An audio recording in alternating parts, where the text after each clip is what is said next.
যেটা বলেছেন ওনার যে সব কিছু একসাথে চেঞ্জ করা সম্ভব না।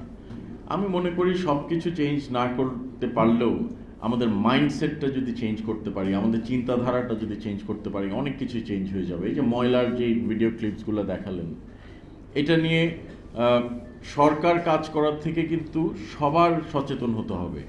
আমরা বিদেশে কি দেখি, আমরা একটা কিছু খেলাম, চিপসের প্যাকেট, খেলার পরে বাস্কেট পরে খাওয়ার পরে বাস্কেট নাই বা কোনো বিন নাই, ট্র্যাশ নাই, আমরা কিন্তু এই প্যাকেটটা বাসায় নিয়ে যেতাম।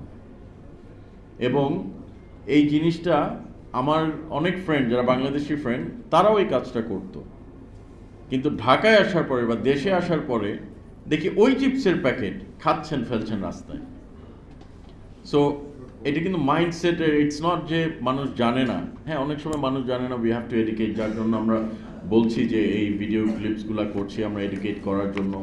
আমরা আমি শিক্ষা প্রতিমন্ত্রী সাহেবের সাথে কথা বলেছি যে প্রাইমারি লেভেল থেকে একটি মরালিটি নিয়ে একটা সাবজেক্ট থাকা উচিত, নট নেসেসারিলি তাদের তাদের সাবজেক্ট ওয়াইজ মার্কড হবে, but they have to pass it, they have to go through this subject. So ওদের ছোটোবেলা থেকেই যেন এটা এমবেডেড হয়। আমি দেখেছি থাইল্যান্ডে এই ইয়েটা আছে, সাবজেক্টটা, যে মরাল অ্যান্ড এটিকেটস, এই সাবজেক্টটা কিন্তু পাশ করাটা বাধ্যতামূলক, যদিও এটা মার্কস কোনো অ্যাড হয় না। আমি এটা জাপানে দেখেছি যে এই কাজটা তারা করেন।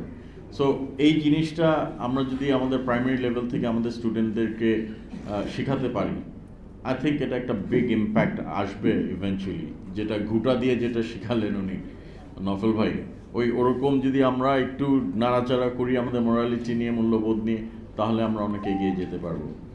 আমি জানি আপনারা অনেকে অনেকক্ষণ ধরে অনেক গল্প কথা শুনলেন, বক্তব্য শুনলেন। আমি দীর্ঘায়িত করতে চাই না।